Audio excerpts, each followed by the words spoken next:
कि लोगों को लगता है कि 5-10-15 हज़ार रुपए डाल के मैं पैसा डबल कर लूं, पर ये सच्चाई नहीं है। मैं यहाँ पे थोड़ा आपको रोकना चाहूंगा। Hey, welcome again everyone. This is Pradeep Haldar here, founder and CEO of PhD Capital. दोस्तों, आज मेरे साथ एक ऐसा पर्सनालिटी है।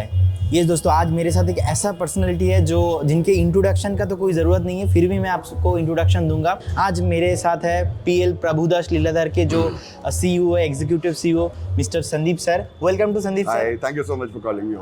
थैंक यू सर, आपने इतना मतलब कोलकाता आए हो सर, आप टाइम दिए हो, थैंक यू सो मच।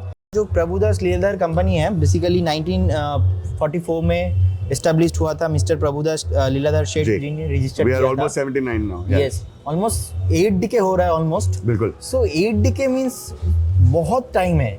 मतलब मार्केट में आप लोगों ने बहुत सारा साइकिल देखा है, चढ़ाव देखा। हाँ, तो मैं अगर आपका पर्सनली मैं ज़्यादा मतलब मेरा नॉलेज नहीं है, मुझे क्षमा करना सर, फिर भी मैं आपको थोड़ा बोलूँगा कि मतलब जो हमारे व्यूअर्स है उनको तो ज़्यादा पता नहीं है, मैं उनके लिए थोड़ा बोलूँगा कि 1998 में आप मुरुगुप्पा ग्रुप में एज ए इकोनॉमी स्ट्रैटेजिस्ट थे। उसके बाद मैंने देखा कि चोलामंडलम DBS में भी आप थे, उसके बाद पिंक मनी में भी आप थे, उसके बाद अभी आप PL में एज ए CEO हो।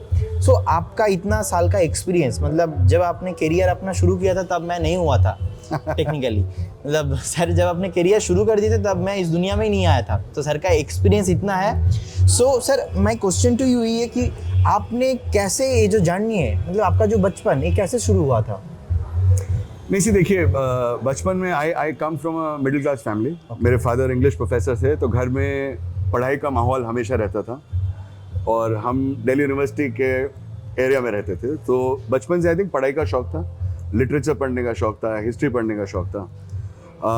तो एट सम स्टेज हम सोच रहे थे कि हम CA करें या हम इकोनॉमिक्स करें। ओके। और एक प्रोफेसर ने आके बोल दिया था कि भाई तेरे बस का मैथमेटिक्स नहीं है, साइंस नहीं है, तो किसी और अल्टरनेटिव करियर में जाओ। तो I think at some stage I read a couple of very very influential authors. एक पॉल सैमुएल्सन करके बहुत फेमस ऑथर है जिन्होंने इकोनॉमिक्स के ऊपर एक बहुत बढ़िया टेक्स्ट बुक लिखी है।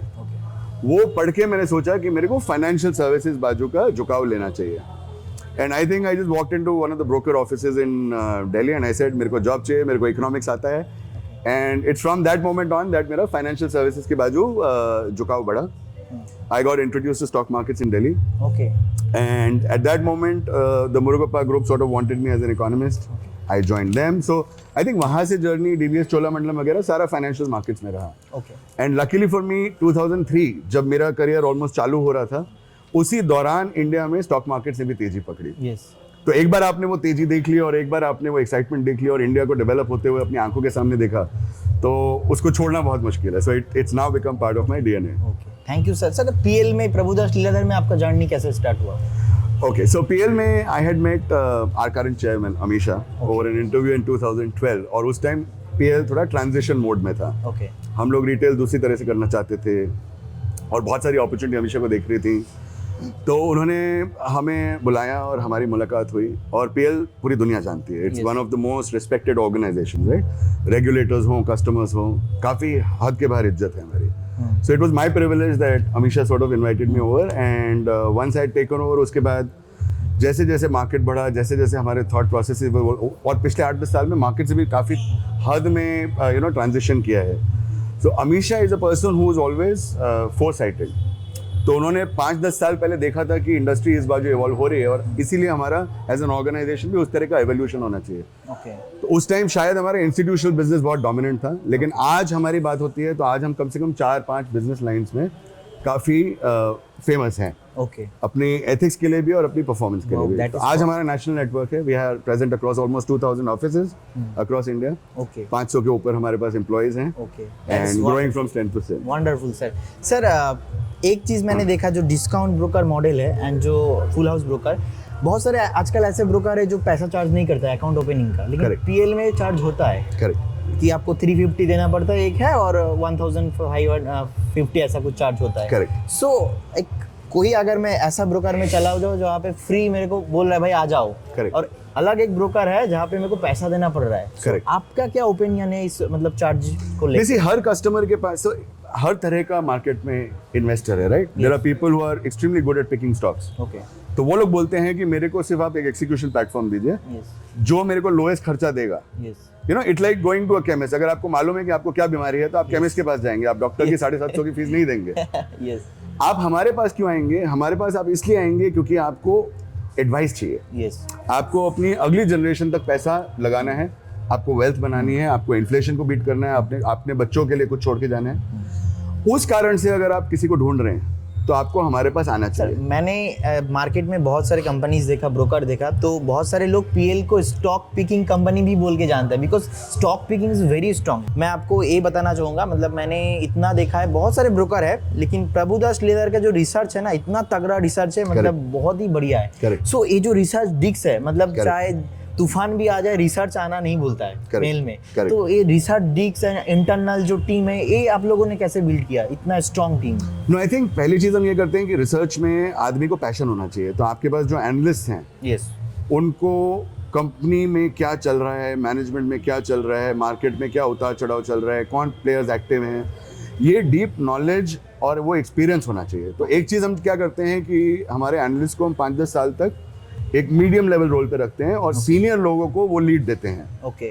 तो आप आज हमारे वहाँ कोई भी एनालिस्ट देख लीजिए, किसी भी फील्ड में आप देखिएगा कि 10 से 20 साल के एक्सपीरियंस वाले लोग हैं, राइट। उसके बाद विजडम आता है, एक्सपीरियंस आता है। अब जब ये लोग एनालाइज करना चालू करते हैं तो उनकी जो टिप्पणियां होती हैं, it is backed by there 20 years of experience और 15 इयर्स ऑफ एक्सपीरियंस। तो वो एक क्वालिटी आपको मिलती ही मिलती है, राइट। डेफिनेटली। उसके अलावा हमारी मैनेजिंग डायरेक्टर खुद पर्सनली बहुत इन्वॉल्व रहती हैं, और हमारे लिए research is the primary thing. Yes, as a broker, as a financial services adviser, that is secondary, क्योंकि वो प्लेटफॉर्म है। बट मेरे कस्टमर्स को मेरे को जो पैसा बना के देना है, वेल्थ बना के देनी है, उसके लिए मेरा प्राइमरी प्रोडक्ट है रिसर्च। यस, तो रिसर्च पे ही हमारा खास फोकस है। बेसिकली क्लाइंट को अगर हम पहले वैल्यू देंगे तो क्लाइंट हमारे साथ लाइफ टाइम जुड़ा रहेगा। Absolutely. सर एक चीज, जैसे कि 2010 से 2020 तक तो मार्केट में एक चलो कभी उतार चढ़ाव तो आता रहता है। Correct. लेकिन कोविड से पहले ना मार्केट का एक व्यू अलग था, जो मैं देखा कि आजकल यंग जनरेशन भी एक्टिव नहीं था कोविड से पहले, उतना पहले। लेकिन after the Covid stock market लेके एक बूम आया, इतना क्रैश के बाद यंग जनरेशन, मतलब सब लोगों का ब्लड में आ गया stock market. So after Covid आप मार्केट को कैसे देख रहे हो? कमिंग 5 to 6 ईयर में इंडिया में आप इतना ग्रोथ स्टोरी आ रहा है, इतना यूनिकॉर्न्स बन रहा है, फेल भी हो रहा है। जैसे कि हमने देखा, मैं स्टॉक्स का नाम नहीं लूंगा, लेकिन बहुत सारे स्टॉक्स ऊपर से नीचे कितना आया है यूनिकॉर्न्स के नाम से, लोगों ने इन्वेस्ट किया, उसके बाद कितना बड़ा लोगों को लॉसेस भी हुआ। और एक चीज, मतलब दोस्तों, मैंने देखा है कि सर कोविड में तो बहुत सारे लोग सुसाइड किया, लेकिन स्टॉक मार्केट जो नीचे आया उससे भी बहुत लोगों ने सुसाइड किया है, लेकिन वो न्यूज़ में नहीं आता है। सो आप एक यंग जनरेशन्स को अपकमिंग 5 to 10 ईयर्स के लिए क्या व्यू देना चाहेंगे? Very very good question and very important question. I think पहली बात कि हमारे हिसाब से जो अगले 8-10 साल हैं, ये वो 8-10 साल हैं कि जो शायद 2050 तक अपने को वापस देखने को नहीं मिलेंगे। ओके। जैसे कि जापान में भी एक बार हुआ था, 10 साल तक डेकेडल जो, या यूएस में पिछले 10 साल में हुआ, 2011 to 2020-21 यूएस मार्केट्स एक ही डायरेक्शन में गई ऊपर, राइट। अब शायद वो सिचुएशन इंडिया और जनरली इमर्जिंग मार्केट्स के लिए बनने वाला है या बन रहा है as we speak. Now young generation के लिए मैं ये बोलना चाहूंगा कि आपका इंट्रोडक्शन हो चुका है मार्केट्स में, लेकिन आपका मोबाइल ऐप से पैसा नहीं बनने वाला, राइट। पैसा किससे बनने वाला है? आपके डिसिप्लिन से, और आपकी अंडरलाइन ये एक फिलॉसफी होनी चाहिए कि जब आप शेयर खरीदते हैं तो आप एक कंपनी खरीद रहे हैं, और जब आप एक कंपनी खरीद रहे हैं तो उसका स्टोरी आपको समझ में आना चाहिए। तो आप अपना हार्ड अर्न्ड पैसा, जो लिमिटेड पैसा है, नंबर 1 वेल रिसर्च स्टॉक्स में डालिए, स्पेक्यूलेशन मत करिए। आप 20-30 रुपए का 100 रुपए में से ट्रेडिंग करते हैं, चलता है, बट 70 रुपए आप लॉन्ग टर्म में रखिए, क्योंकि पैसा ओवरनाइट नहीं बनने वाला। ओवरनाइट सिर्फ एक्साइटमेंट होती है। सर ये जो आपने स्पेकुलेशन बोला, मैं यहाँ पे थोड़ा आपको रोकना चाहूंगा। As per SEBI report, SEBI ने ऐसा बोला है कि 10 out of 9 लोग ऑप्शंस में लॉस करता है, एंड मैक्सिमम जो यंग जनरेशन से वो ऑप्शंस में आ रहा है फर्स्ट। बिल्कुल। सो बोल रहा है कि इंडिया में 1% ट्रेडर भी, मतलब 99% ट्रेडर जो एफडी का रिटर्न को भी बीट नहीं कर पा रहा। बिल्कुल से। सो क्या करना चाहिए? इक्विटी में रहना चाहिए, ऑप्शन में आना चाहिए, ऑप्शन राइटिंग करना चाहिए? ऑप्शंस का लोगों को झुकाव इसलिए रहता है कि लोगों को लगता है कि 5-10-15 हज़ार रुपए डाल के मैं पैसा डबल कर लूं, राइट। सेबी भी काफी स्टेप्स ले रहे हैं, यूट्यूब पे इन्फ्लुएंसर्स काफी लोग हैं। लोगों को लगता है कि पैसा ओवरनाइट बन सकता है 1000% रिटर्न, पर ये सच्चाई नहीं है। इंडिया में अगर आपको पैसा बनाना है तो आप लकी हैं कि आप ऐसे देश में हैं जो 7-8% से हर साल ग्रो करता है, राइट। लास्ट ईयर हम फास्टेस्ट इकोनॉमी थे, यहाँ पे अगर देश आपका 6-7% से ग्रो करता है तो कंपनीज आपकी 15% 20% से ग्रो करेंगी। आपको बेसिकली 10 या 15 ऐसे स्टॉक्स चुनना है, आइडियली छोटा छोटा पैसा डाल के SIP रूट से आप एंट्री लीजिए, चाहे वो म्यूचुअल फंड्स हो चाहे अच्छे क्वालिटी स्टॉक्स हो। 3-5 साल आप पहले स्टॉक मार्केट्स को एक्सपीरियंस करिए। SIP में हमने देखा है कि पैसे का लॉस बहुत कम प्रोबेबिलिटी है अगर आप लॉन्गर टर्म में सेव करते हैं, करेक्ट, और वो बेस्ट तरीका है। ऑप्शंस एक्चुअली एकदम ऑपोजिट है। Options is a leverage instrument. So एक है आपका एजुकेशन, दूसरा है आपको as a young investor leverage नहीं लेना चाहिए। Leverage is a toxic element, क्योंकि अगर 2 रुपए का लॉस होता है आपके पैसे का, तो 98 रुपए बचा है। लेकिन लेवरेज इंस्ट्रूमेंट में 2 रुपए का लॉस होता है तो आपका 50, 60, 80 रुपए उड़ जाता है। तो इसमें स्टॉक मार्केट की गलती नहीं है, आपने गलत औजार यूज किया मार्केट से पैसा बनाने के लिए। तो मेरा एडवाइस यही रहेगा लोगों को कि आप डेफिनेटली अकाउंट्स खोलिए, लेकिन आप लॉन्गर टर्म इन्वेस्टिंग पे थोड़ा फोकस रखिए। आप एडवाइजर्स से एडवाइस लीजिए, आप रिसर्च रिपोर्ट्स पढ़िए, या आप ऐसे ब्रोकर से डील करिए जो आपको गाइड कर सके, लेकिन आइडियली SIP रूट से एंटर करिए। तो मेरा नेक्स्ट क्वेश्चन यही था कि यंग लोगों के लिए टॉप 3 एडवाइस तो सर ने पहले ही दे दिया हो। सो दोस्तों, सर का जो मेन पॉइंट है, मैं मोरल आपको बताना चाहूँगा कि फर्स्ट ऑफ ऑल मार्केट को सीखना है, सेकेंड SIP के थ्रू या फिर म्यूचुअल फंड के थ्रू आना है, और लॉन्ग टर्म के लिए सोच रखना है, स्पेकुलेशन नहीं करना है। सर एक चीज़ मैं यहाँ पे देख रहा हूँ जो मैंने सोचा था कि लोग ना मार्केट में मतलब हाई रिटर्न के लिए आते हैं, राइट एक्सपेक्टेशन नहीं है उनका। सो राइट एक्सपेक्टेशन की मार्केट में कितना % हमको देखना चाहिए कि मोटा मोटा साल भर अगर इतना % आ रहा है तो चलो ठीक है। अगर आप स्टॉक मार्केट्स में हैं और आप ज़्यादा रिस्क नहीं लेना चाहते और आप SIP के थ्रू इन्वेस्ट कर रहे हैं, तो आपको 3-4 साल के होराइजन में ऐसा बहुत कम देखने को मिलेगा कि आप 13-14% रिटर्न से कम बना रहे हैं। और याद रखिए कि लॉन्ग टर्म टैक्सेशन इंडिया में है ही नहीं वर्चुअली, करेक्ट। डिविडेंड्स आपको मिलता है, साल का 1-1.5% डिविडेंड एक्स्ट्रा मिलता है।